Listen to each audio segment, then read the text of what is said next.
Good morning to my all dear students and faculty members who are watching this video and channel of our department. आज की जो व्याख्यान माला है ये microbial genetics पे रहेगी।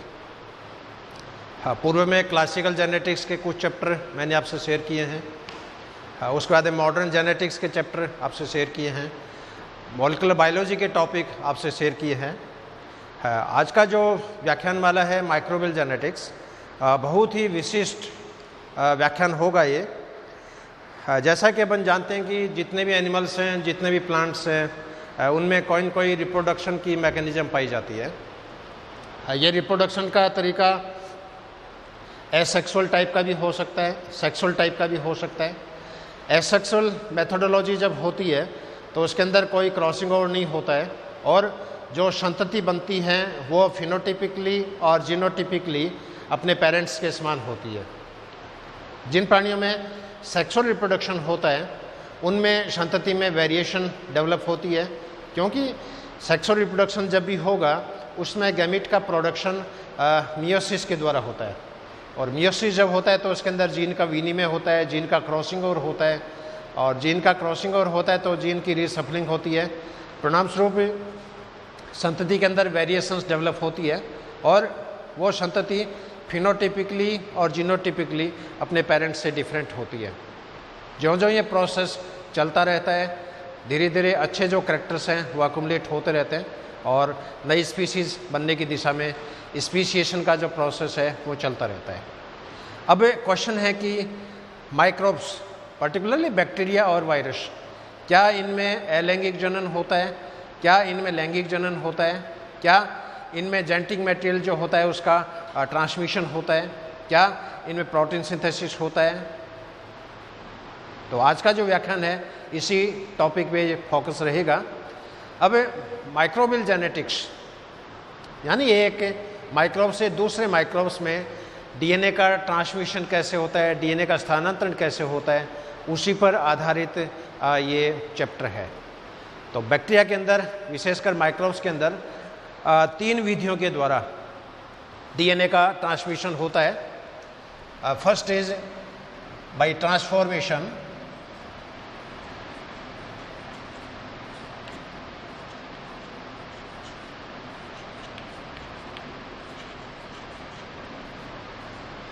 second method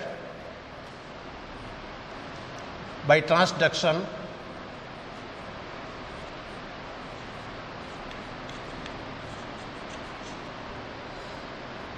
third method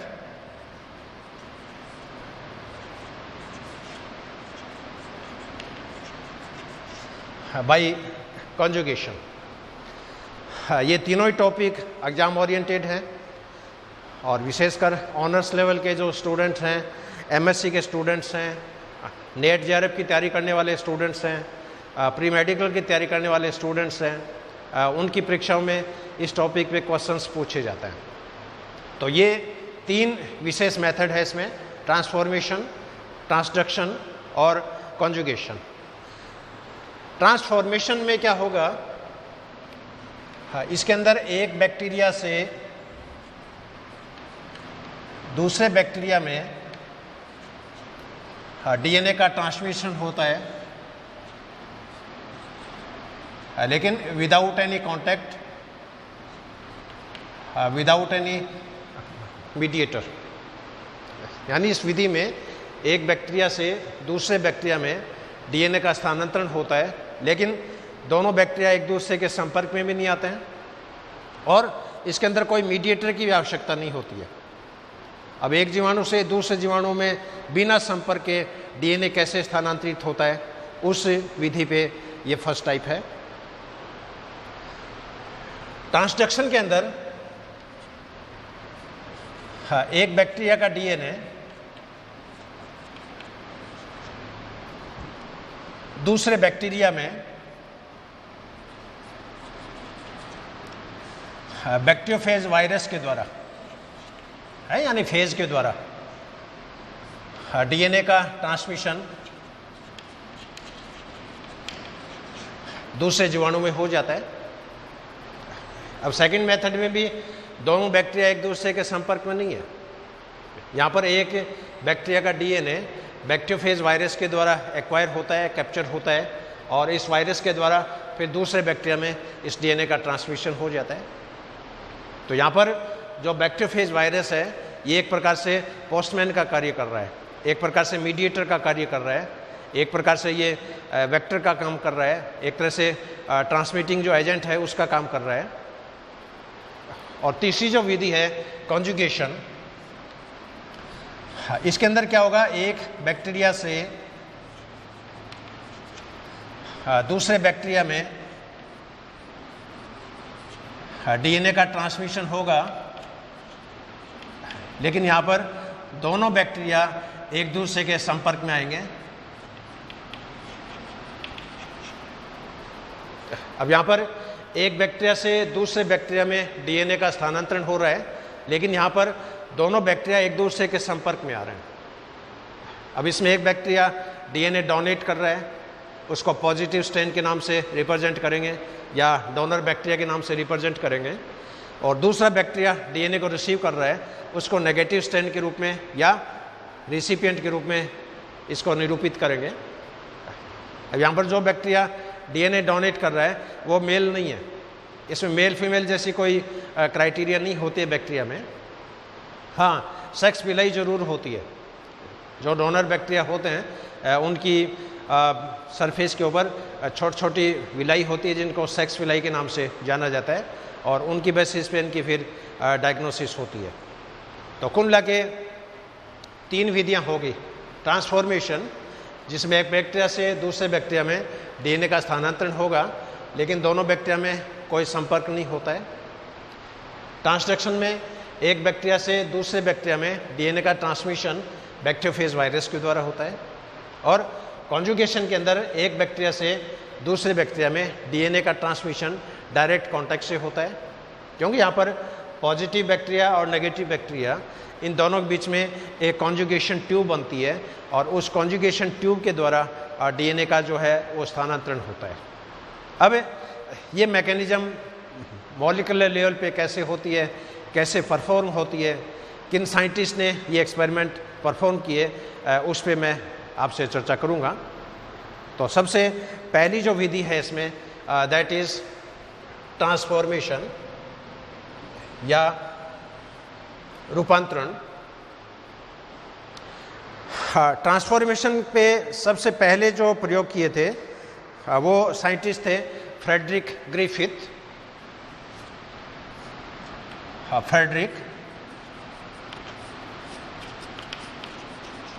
Griffith इन्होंने ट्रांसफॉर्मेशन की खोज की, और ग्रिफिथ सबसे पहले निमोनिया के लिए रेस्पॉन्सिबल जो बैक्टीरिया है न्यूमोकॉकस, उस पे अपना रिसर्च कर रहे थे, अपने एक्सपेरिमेंट कर रहे थे। और मनुष्य में जो निमोनिया रोग जो होता है वो न्यूमोकॉकस बैक्टीरिया के कारण होता है। अब इस न्यूमोकॉकस बैक्टीरिया की 2 स्ट्रेन पाई जाती है, एक तो रफ स्ट्रेन, एक होती है smooth strain.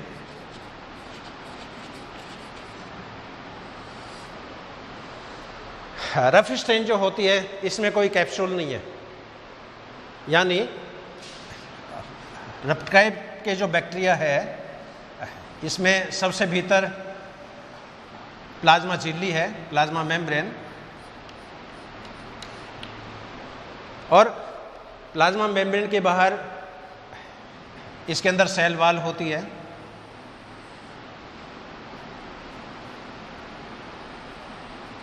This is cell wall.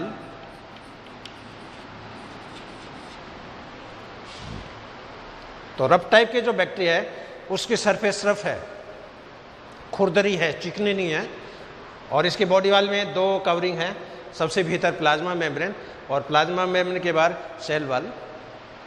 दूसरी तरफ स्मूथ जो बैक्टीरिया है इसकी बॉडी वॉल के अंदर 3 कवरिंग पाई जाती है।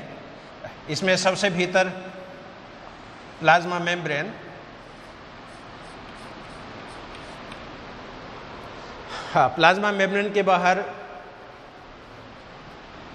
सेल वॉल,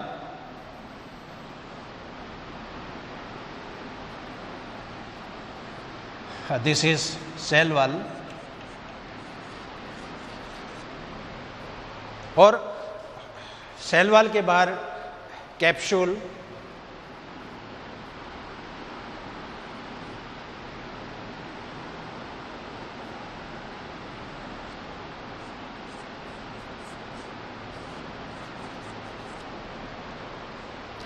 अभी इन दोनों फिगर आप देख रहे हो, रफ टाइप के जो बैक्टीरिया है इनकी बॉडी वॉल में 2 ही कवरिंग है, प्लाज्मा झिल्ली, सेल वॉल। लेकिन स्मूथ टाइप के जो स्ट्रेन है इसके अंदर बॉडी वॉल में 3 कवरिंग है, सबसे भीतर प्लाज्मा मेम्ब्रेन, इसके बाद सेल वॉल, इसके बाद कैप्सूल। अब इसमें रफ स्ट्रेन जो होता है ये निमोनिया रोग पैदा नहीं करता है, या इसमें निमोनिया रोग पैदा करने की इसमें कैपेसिटी नहीं है। इसलिए रफ टाइप का जो स्ट्रेन है इसकी नेचर जो होगी ये नॉन वायरुलेंट टाइप की है, यानी ये उग्र स्वभाव का नहीं है और इसके अंदर निमोनिया रोग पैदा करने की इसके अंदर कैपेसिटी नहीं है। लेकिन स्मूथ टाइप का जो बैक्टीरिया होता है ये निमोनिया रोग पैदा करने में सक्षम है और इसकी जो प्रकृति होती है ये वायरुलेंट टाइप की होती है। अब इसमें निमोनिया रोग पैदा किसके कारण होता है? Due to its capsule. और इस कैप्सूल की जो फॉर्मेशन है ये एक पर्टिकुलर डीएनए की वजह से होती है, डीएनए की सीक्वेंस की वजह से होती है और इस कैप्सूल की बॉडी में एंट्री के कारण मनुष्य में निमोनिया रोग पैदा होता है। तो ये तो निमोनिया के ये 2 टाइप होगी, रफ बैक्टीरिया और स्मूथ बैक्टीरिया। अब इस रफ टाइप के भी कई सब टाइप्स होती है जिनको प्रभेद के नाम से जाना जाता है और वो उनकी अलग अलग केमिकल कंपोजिशन की बेसिस पे है। जैसे रफ टाइप की जो वैरायटी है इसके अंदर जैसे R2, R3, R4। इसी तरह स्मूथ जो बैक्टीरिया है इसकी भी कई प्रभेद हो सकते हैं, जैसे S2, S3, S4। अब ग्रिफिथ ने अपने एक्सपेरिमेंट के लिए एक तो R2 बैक्टीरिया को चूज किया और S3 जो है इसको चूज किया और इन्होंने अपने एक्सपेरिमेंट 4 स्टेज में 4 पैटर्न में संपादित किए। फर्स्ट पैटर्न में क्या था, इन्होंने R2 बैक्टीरिया लिया, R2 और R2 बैक्टीरिया का चूहे के अंदर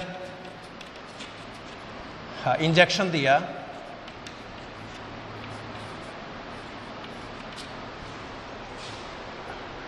तो पाया कि चूहे के अंदर कोई निमोनिया रोग पैदा नहीं होता है, नो निमोनिया,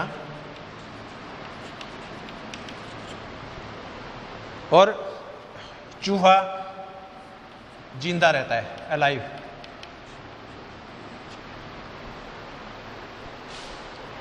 तो फर्स्ट एक्सपेरिमेंट में इन्होंने क्या किया, RUF2 जो प्रभेद था इसका एक हेल्दी चूहे के अंदर इंजेक्शन दिया और पाया कि इस चूहे के अंदर कोई निमोनिया रोग पैदा नहीं हुआ और चूहा जिंदा है, क्योंकि रफ प्रभेद है वो वायरुलेंट नहीं है।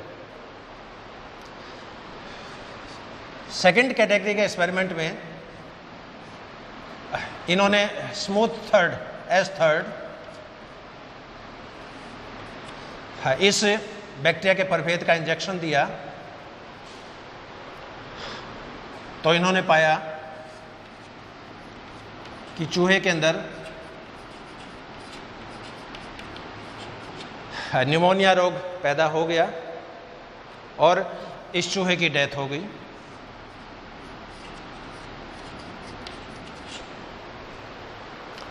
इस आधार पर इन्होंने पाया गया कि स्मूथ टाइप का जो स्ट्रेन है वो वायरुलेंट टाइप का है, इसमें निमोनिया रोग पैदा करने की कैपेसिटी है। थर्ड फेज में इन्होंने क्या किया, S3 जो प्रभेद था इसको इन्होंने गर्म कर लिया, बॉईल कर लिया। अब बॉईल कर लिया तो इसकी सेल वॉल, कैप्सूल, ये सारे डिस्ट्रॉय हो गए। इसका डीएनए जो था वो डीनेचर्ड हो गया, डीएनए छोटे छोटे फ्रेगमेंट्स में डिसइंटीग्रेट हो गया। और इस उबले हुए डीएनए का इन्होंने इस हेल्दी चूहे के अंदर इंजेक्शन दिया तो इन्होंने पाया कि इस चूहे के अंदर कोई निमोनिया रोग पैदा नहीं हुआ, नो निमोनिया, और चूहा जिंदा था, रैट वाज अलाइव। अब चौथी फेज में इन्होंने क्या किया, ये जो उबला हुआ जो प्रभेद था S3 बॉइल्ड प्लस R2, इन दोनों के मिक्सचर, यानी उबले हुए S3 और R2, इन दोनों के मिक्सचर का इन्होंने चूहे के अंदर इंजेक्शन दिया।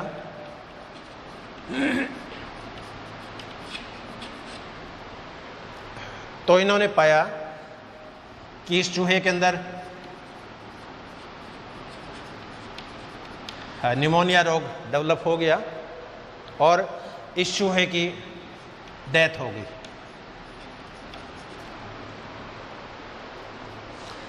अब ये 4 स्टेज में इन्होंने एक्सपेरिमेंट अपने संपादित किए।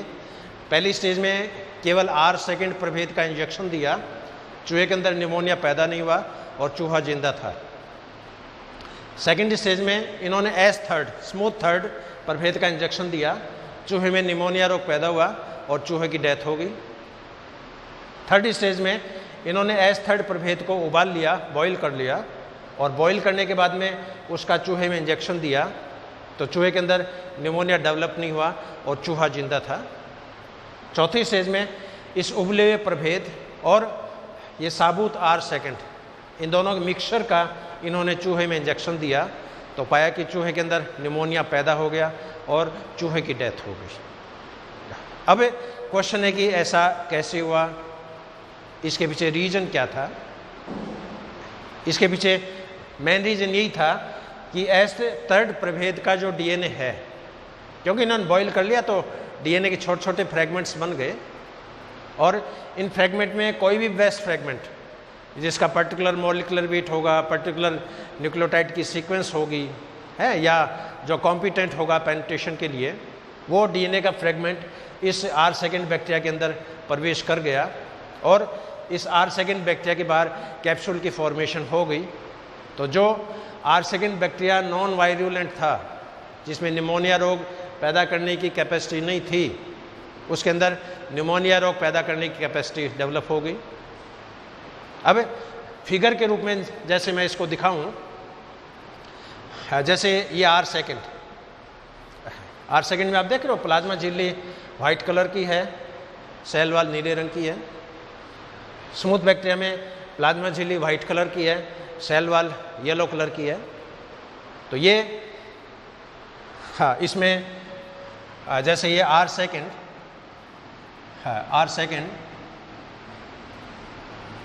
ये सपोज प्लाज्मा झिल्ली वाइट कलर की,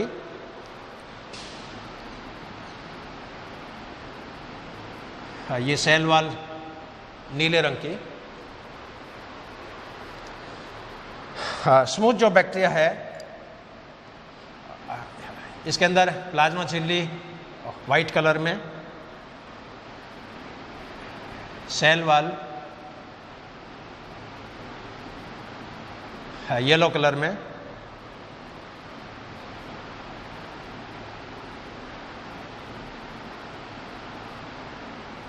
है और ये कैप्सूल है रेड कलर में। अब इस मिक्सचर में क्या हुआ, इस मिक्सचर में S3 हालांकि S3 है वो डिसइंटीग्रेट है, लेकिन फिगर में मैं इसको साबुत ही दिखा रहा हूँ। S3 में सेल मेम्ब्रेन वाइट कलर में, सेल वॉल येलो कलर में, और कैप्सूल रेड कलर में, प्लस R2 प्रभेद, इसमें सेल मेम्ब्रेन वाइट कलर में,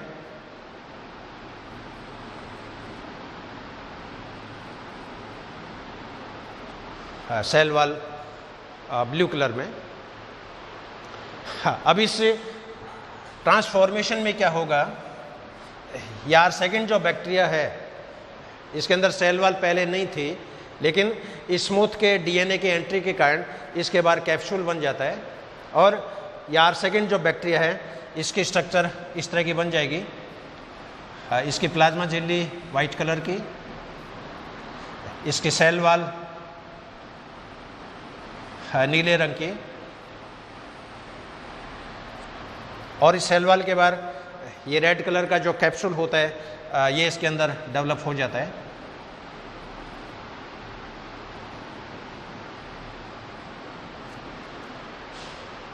अब यहाँ पर आप देख रहे हो, हाँ, बैक्टीरिया R2 है, नॉन वायरुलेंट, इसकी प्लाज्मा झिल्ली, इसकी सेल वॉल, और इसके बाद जो कैप्सूल बन रहा है रेड कलर का, ये एक्चुअल में इस वायरुलेंट बैक्टीरिया का है।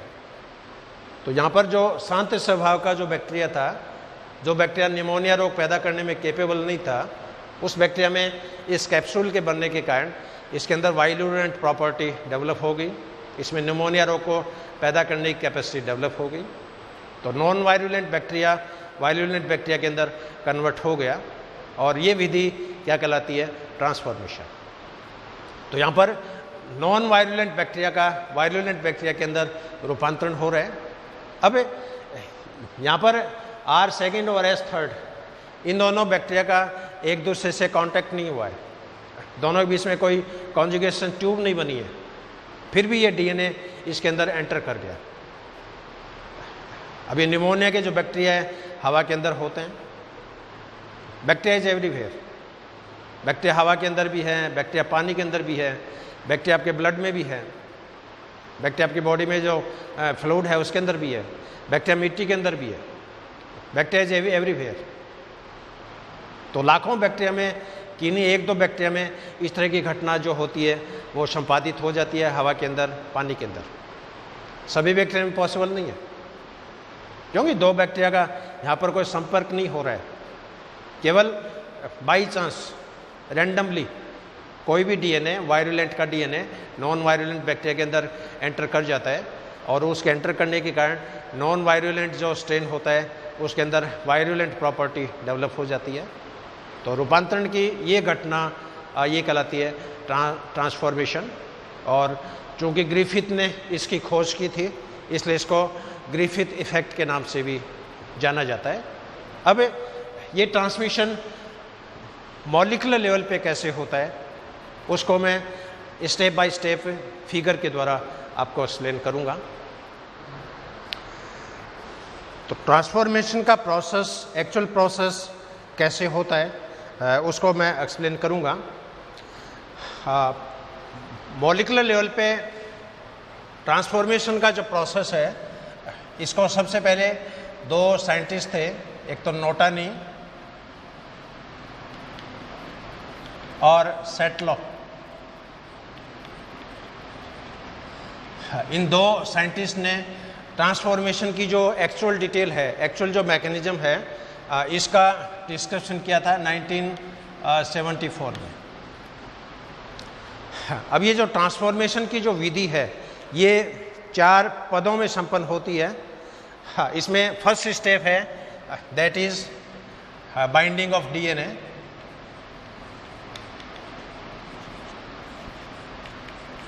Binding of DNA.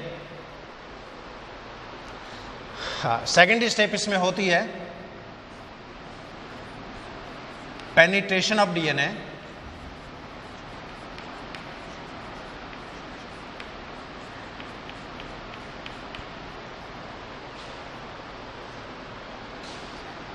तीसरी स्टेप इसमें होती है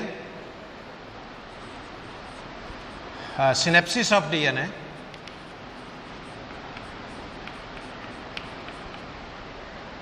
और चौथी स्टेप इसमें होती है इंटीग्रेशन ऑफ डीएनए।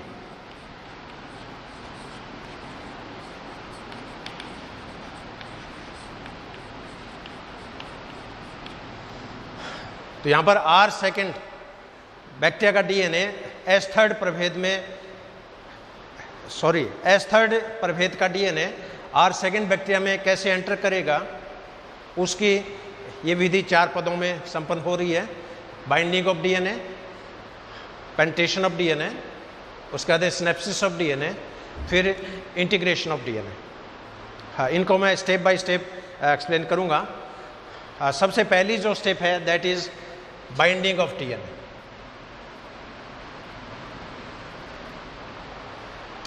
अब सपोज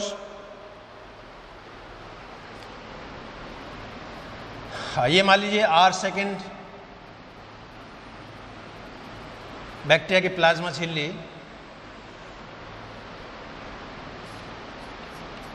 सेल मेम्ब्रेन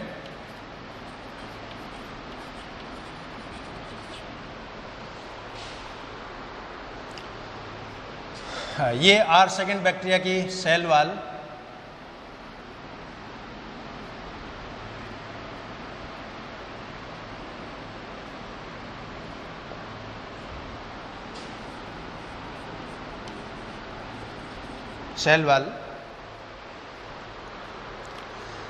अब यहां पर प्लाज्मा झिल्ली और सेल वॉल, इसके बीच में एक खाली स्पेस भी होता है, इसको बोलते हैं पेरिप्लाज्मिक स्पेस।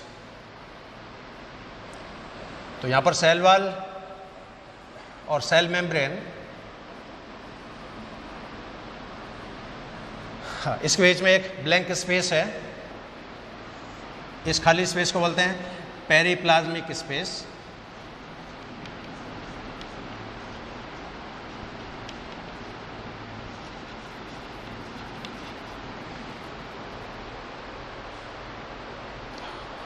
और इधर ये मान लीजिए इस रेसिपिएंट बैक्टीरिया का डीएनए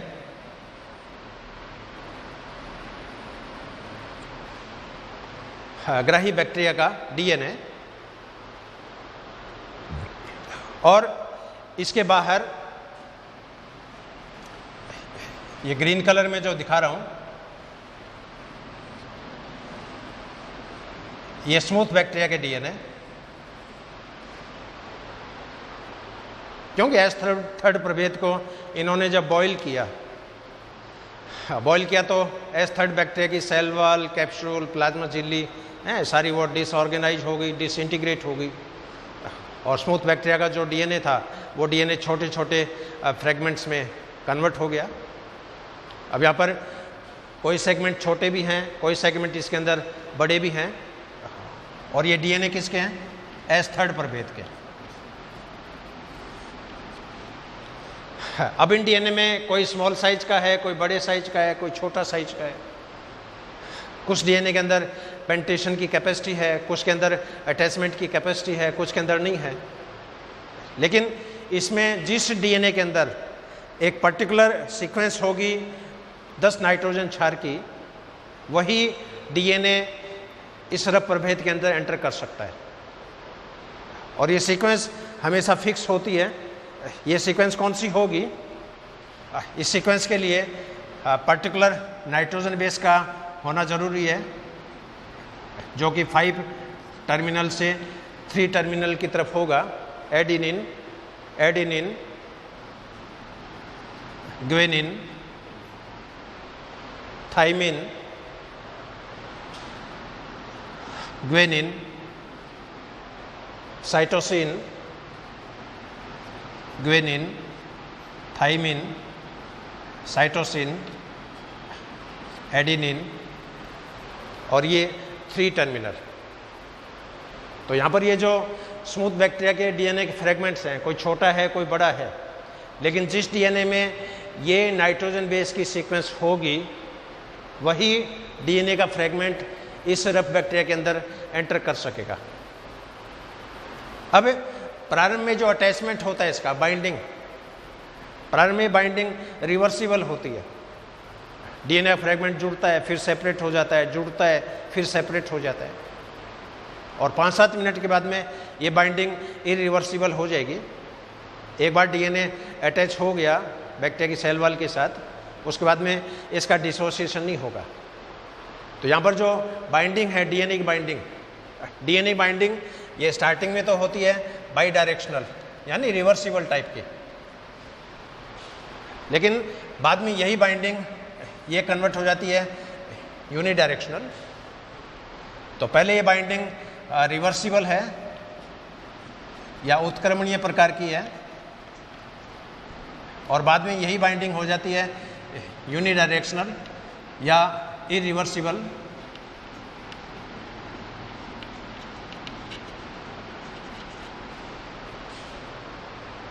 अब क्वेश्चन है कि ये डीएनए फ्रेगमेंट इस सेल वॉल में कहाँ पर अटैच होगा? क्या कोई पर्टिकुलर पॉइंट है? क्या कोई पर्टिकुलर एरिया है? क्या कोई पर्टिकुलर लोकेशन है? या सेल वॉल में कोई स्पेशल स्ट्रक्चर है जहाँ पर ये डीएनए अटैच होगा? तो इसके लिए डेफिनेटली आंसर होगा यस, क्योंकि इस डीएनए बाइंडिंग वहीं पर होगी जहाँ पर पर्टिकुलर रिसेप्टर्स प्रेजेंट हो, और ये रिसेप्टर्स जो होते हैं ये छोटी वेसाइकल्स के रूप में होते हैं, छोटी इन पॉकेटिंग पॉइंट्स के रूप में होते हैं। तो जहाँ पर ये रिसेप्टर्स होते हैं उन्हीं रिसेप्टर पॉइंट पर इन डीएनए की बाइंडिंग होती है। तो यहाँ पर ये जो सेल वॉल है रेड कलर में जो दिखाई है, इस सेल वॉल के अंदर डेफिनेटली यहाँ पर कुछ इनवर्ड इन्वेजिनेशन के रूप में इस तरह की संरचनाएं पाई जाएगी, और ये रचनाएं रिसेप्टर का कार्य करती है। इन रिसेप्टर पॉइंट के ऊपर ये डीएनए जो है वो अटैच होता है। तो ये जो रिसेप्टर साइट है, इस रिसेप्टर साइट के साथ ये स्मूथ बैक्टीरिया का डीएनए ये यहाँ पर अटैच हो गया। लेकिन इस अटैचमेंट के लिए सबसे पहली कंडीशन क्या होगी? एंटर करने वाले डीएनए में ये 10 न्यूक्लियोटाइड होने चाहिए। कौन से? Adenine, adenine, guanine, thymine, guanine, cytosine, guanine, thymine, cytosine, adenine, और इसकी एंट्री भी इसी डायरेक्शंस में होती है। तो ये तो इसकी सबसे पहली स्टेप है बाइंडिंग ऑफ डीएनए, यानी स्मूथ बैक्टीरिया का, वायरुलेंट बैक्टीरिया का डीएनए नॉन वायलेंट बैक्टीरिया की सेल वॉल में उपस्थित रिसेप्टर पॉइंट के साथ बंधित हो गया है, बाइंड हो गया है। अब बाइंड होने के बाद में इसका फिर होगा penetration, that is second step. अब ये जो डीएनए है, ये डीएनए इस बैक्टीरिया के अंदर पेनिट्रेट करेगा, प्रवेश करेगा, लेकिन पेनिट्रेशन करते समय डबल स्ट्रैंड डीएनए के रूप में एंट्री नहीं होती है। इस डीएनए को सिंगल स्ट्रैंड डीएनए के अंदर कन्वर्ट किया जाएगा, और उसके लिए एंडोन्यूक्लियस फर्स्ट एंजाइम जो होता है उसकी आवश्यकता होती है। तो यहाँ पर ये जो R2 जो बैक्टीरिया है, यानी नॉन वायलेंट जो बैक्टीरिया है, इस बैक्टीरिया की इस सेल वॉल में इस पॉइंट पर एंडोन्यूक्लियस फर्स्ट एंजाइम की एक्टिविटीज पाई जाती है।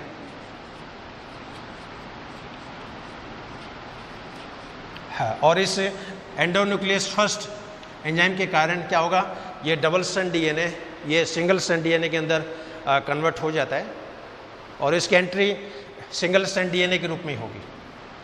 तो ये डीएनए इसके अंदर एंटर करता है। अब ये डीएनए सेल वॉल से पेरिप्लाज्मिक स्पेस में आएगा, पेरिप्लाज्मिक स्पेस से प्लाज्मा झिल्ली के थ्रू एंटर करेगा, और प्लाज्मा झिल्ली का ये जो पार्ट है, यहाँ पर मीजोसोम नामक रचनाएं भी पाई जाती है।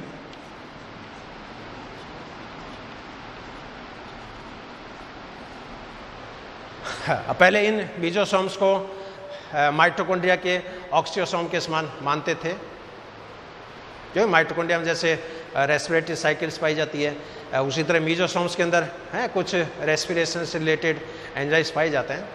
लेकिन एक्चुअल में मीजोसोम का रेस्पिरेशन से कोई लेन देन नहीं है। हाँ, ये डीएनए के ट्रांसफॉर्मेशन में भाग लेता है, डीएनए के स्थानांतरण में भाग लेता है, डीएनए रेप्लिकेशन में पार्टिसिपेट करता है, लेकिन श्वसन क्रिया में इसका कोई रोल नहीं है। अब ये सिंगल स्ट्रैंड डीएनए जो ही इस बैक्टीरिया के अंदर प्रवेश करेगा, इस डीएनए के ऊपर सिंगल स्ट्रैंड बाइंडिंग जो प्रोटीन्स होती है वो इसके साथ अटैच होती जाती है, एसएसबी प्रोटीन्स, ये इस डीएनए के साथ अटैच होती जाती है। अब इस डीएनए की एंट्री 5 टर्मिनल से हो रही है, 5 to 3 टर्मिनल, और जो डीएनए प्रवेश कर रहा है उस डीएनए के अंदर इस सीक्वेंस का होना बहुत ज़रूरी है। यदि ये सीक्वेंस नहीं होगी तो उस डीएनए का पेंटेशन नहीं होगा, उस डीएनए की इसके अंदर एंट्री नहीं होगी। इसके अलावा एकदम छोटे आकार के जो डीएनए हैं वो प्रवेश नहीं कर सकते, बहुत लंबे फ्रेगमेंट हैं वो प्रवेश नहीं कर सकते, लेकिन फिर भी जो एंटर करने वाला जो डीएनए है उसमें अणुभार 30 लाख डाल्टन से ज़्यादा होना चाहिए। 10 लाख डाल्टन का डीएनए, 20 लाख डाल्टन का डीएनए है, इनके अंदर एंटर करने में कैपेबल नहीं है। और बहुत ज़्यादा है, मान लीजिए कोई 90 लाख डाल्टन हो गया है, 1 करोड़ डाल्टन हो गया, तो बहुत लंबे डीएनए के जो फ्रेगमेंट हैं वो भी एंटर करने के अंदर सक्षम नहीं है। तो इनकी जो नॉर्मल रेंज है वो 30 लाख डाल्टन से 80 लाख डाल्टन के बीच में होती है, और इस अणुभार वाले डीएनए के जो फ्रेगमेंट होते हैं वो इसके अंदर पेंटेशन करने में सक्षम है, पेंटेशन करने में कैपेबल है। अब सेकेंड स्टेप के बाद में फिर इसकी थर्ड स्टेप आएगी, that is synapses of DNA. Synapses of DNA. अब सिनेप्सिस में क्या होगा, ये जो एंटर करने वाला जो डीएनए है ये अपने कॉरस्पॉन्डिंग पॉइंट पर इस रब बैक्टीरिया के डीएनए के साथ क्या होगा, अटैच हो जाता है, और इस अटैचमेंट के दौरान इस डीएनए में लोकल लेवल पर लूप बनता है, जो अभी तो ये कॉइल्ड है, इसके अंदर हाइड्रोजन बॉन्ड्स हैं और इसके अंदर लूप बनेगा, और इस लूप को फिगर के रूप में इस तरह अपन दिखा सकते हैं।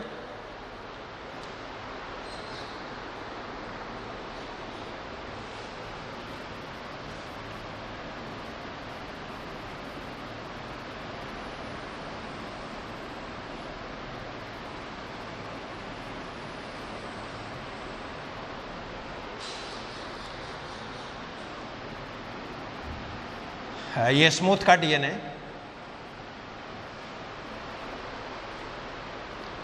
यहाँ पर जो नीले रंग में है ये रफ सेकंड का डीएनए है। ग्रीन कलर में जो मैंने दिखाया है ये एस थर्ड का डीएनए है।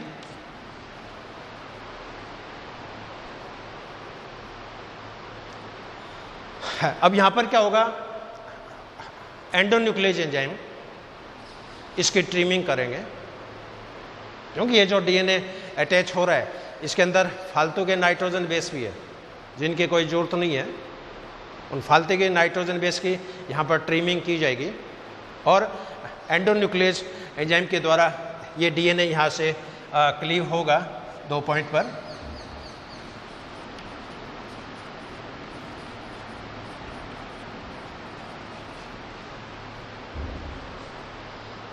अब एंडोन्यूक्लियस एंजाइम के द्वारा जब ये क्लीव हो जाएगा तो इसकी सिचुएशन इस तरह की हो जाएगी।